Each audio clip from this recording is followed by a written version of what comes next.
my bookworm. How are you? Today we are going to study class 10th math exercise 4.3 का question number 1. What is saying this question? Find the value of root of the following quadratic equation. इस दिया हुआ quadratic equation है, इसका root find करना है, यानी x की वैल्यू इसकी फाइंड करनी है. If the real root exist find them. अगर रियल रूट एग्जिस्ट करता है तो उसको फाइंड करना है. तो चलिए देखते हैं इसको. ये क्वेश्चन तीनों मैंने राइट डाउन कर लिया है क्वेश्चन. अब देखिए, सबसे पहले हम लोग को ये जानना जरूरी होता है ना कि डी का वैल्यू अगर जीरो के बराबर होता है, डी का वैल्यू अगर जीरो के बराबर होता है तो टू इक्वल रियल रूट आता है. ठीक है. अगर डी की वैल्यू अगर बड़ा होता है जीरो से तो टू अलग अलग value, two distinct real root निकल के आता है. ठीक है. अगर डी छोटा होता है जीरो से, यानी कि जीरो बड़ा होता है डी से, तो नो रियल रूट, कोई भी रियल रूट एग्जिस्ट नहीं करता है. ठीक है. No real root.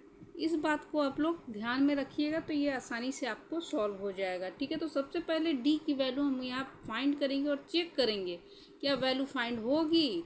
अगर होगी तब एक्स की वैल्यू, एक्स का फार्मूला निकाल के हम सॉल्व करेंगे. तो डी इक्वल टू हम लोग जानते हैं कि बी स्क्वायर माइनस 4ac होता है. ठीक है. ये देखिए ए एक्स स्क्वायर के फॉर्म में है, ये बी एक्स और प्लस ये सी इक्वल टू 0 इसी के फॉर्म में है. ठीक है. तो D इक्वल टू बी कितना है, ये 3 है. 3 का स्क्वायर कर देंगे, यहाँ पे 4 है. ए कितना है, ये 2 है और ये C है 5. ठीक है. तो 3 का स्क्वायर होता है 9 और 4 2 जा 8, 8 5 जा 40. तो D क्या हो गया, D इक्वल टू ये माइनस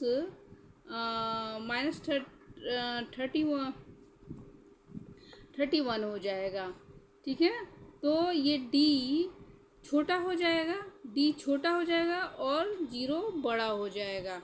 तो यहाँ पे क्या हो जाएगा, नो रियल रूट हो जाएगा. ठीक है. अब देखिए ये दूसरा वाला क्वेश्चन सॉल्व करते हैं. D की वैल्यू सबसे पहले हम फाइंड करेंगे. तो D इक्वल टू यहाँ पे देखिए ये ए एक्स इस फॉर्म में, ये A X square minus B X plus C equal to 0 के फॉर्म में है. ठीक है. ये क्योंकि ये क्वाड्रेटिक इक्वेशन है. अब डी की वैल्यू हम फाइंड करते हैं. डी की वैल्यू फाइंड करेंगे तो यहाँ पे बी स्क्वायर माइनस 4ac, यहाँ पे 4 लिख देते हैं. ठीक है. पीछे छूट गया है. तो D इक्वल टू बी कितना है, यहाँ पे 4 रूट अंडर 3 है. ठीक है. इसका होल स्क्वायर माइनस 4 इंटू ए है 3 और C कितना है, ये 4 है. ठीक है. तो देखिए 4 का स्क्वायर होता है 16 और रूट 3 का स्क्वायर 3 होता है. ये 4 3 जा 12 और 12 4 जा 48, यहाँ पे माइनस है. ठीक है. 48.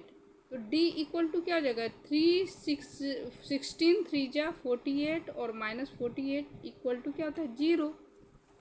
तो D इक्वल टू क्या हो जाएगा, यानी कि 0. तो ये 2 इक्वल से 2 ठो वैल्यू आएगी मगर एक ही आएगी. ठीक है. दो वैल्यू इसकी आएंगी मगर दोनों क्या होगा, सेम रहेंगी. तो अब x की वैल्यू हम फाइंड कर लेते हैं. x का फार्मूला हमको मालूम है कि x equal to b plus minus root under d upon में 2a होता है. ठीक है. तो b कितना है, यहाँ पे b 4 रूट 3 है, तो यहाँ पे 4 रूट अंडर 3 लिख देंगे, प्लस माइनस है. और d की वैल्यू यहाँ पे देखिए, यहाँ पे 0 आया है. ठीक है. तो यहाँ पे 0 लिख देते हैं. और ये 2 इंटू ए की वैल्यू 3 है.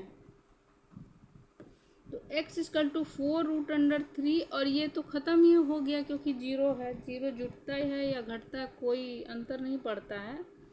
और ये क्या हो जाएगा, यहाँ पे कट रहा है। देखिए ये 2 2 जा 4, √3 से ये देखिए, इसको हम ऐसे सॉल्व करते हैं, 3 को √3 मल्टीप्लाई √3 कर देते हैं, क्योंकि √3 क्या हो जाता है, 3 हो जाता है। तो एक √3 से एक √3 कैंसिल हो जाएगा।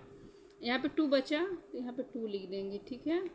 तो आंसर क्या हो जाएगा, 2√3। एक्स की दो वैल्यूएँ आएंगी, 2√3 और 2√3, ठीक है।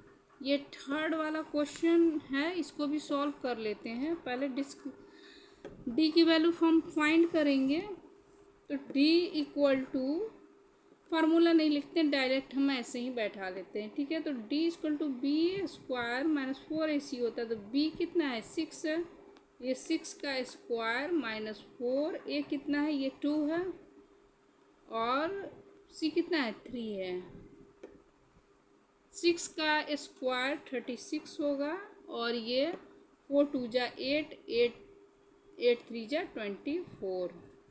ये घटाएंगे तो ये d इक्वल टू 12 हो जाएगा। यानी कि d क्या है, बड़ा है 0 से। जब d 0 से बड़ा होता है तो दो अलग अलग वैल्यूएँ निकल के आती हैं।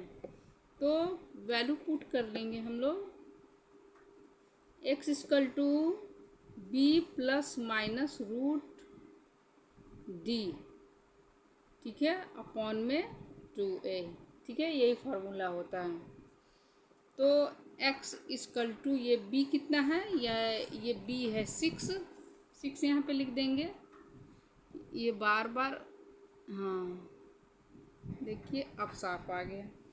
प्लस माइनस d कितना है, ये 12 है, √12, 2 इंटू a कितना है, ये 2 है, यहाँ पे 2 लिख देंगे, ठीक है।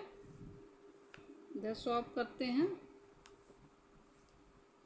अब देखिए x की वैल्यू, ये देखिए इन दोनों में ये पहले ये 6 का 6 लिखिए, प्लस माइनस ये √12 को 4 इंटू 3 लिख देंगे, अपॉन में ये 2 2 जा 4, यहाँ पे 4 कर देंगे, ठीक है। अब इसको थोड़ा सॉल्व करते हैं। ये 6 है, प्लस माइनस ये 4 का रूट क्या होता है, रूट में से बाहर आएगा तो ये पे 2 आ जाएगा, और ये √3 अंदर बच गया, ठीक है। और प्लस में ये 4 आ जाएगा, और x इक्वल टू, देखिए इन दोनों में 2 कॉमन है, 2 हम बाहर निकाल देंगे। तो 2 बाहर निकाले तो ये 3 टाइम में, और ये प्लस माइनस ये 1 टाइम में बाहर निकल गया, ये √3 यहाँ पे बच गया, और यहाँ पे 4, ये 2 2 जा 4 2 टाइम में कट गया। x इक्वल टू क्या बच गया, 3 प्लस माइनस √3 अपॉन में 2, ठीक है। तो इसकी एक प्लस में वैल्यू आएगी, एक माइनस में, दो अलग अलग वैल्यू, ये 3 प्लस √3 अपॉन में 2, और दूसरा वैल्यू क्या हो जाएगा, 3 माइनस √3 अपॉन में 2। यही दो अलग अलग वैल्यूएँ आई, ठीक है। वीडियो पसंद आया तो लाइक कीजिए, सब्सक्राइब कीजिए, एंड अपने ग्रुप में शेयर कीजिए। अगर कोई प्रॉब्लम हो तो डिस्कस कीजिए, ठीक है। थैंक यू बच्चों।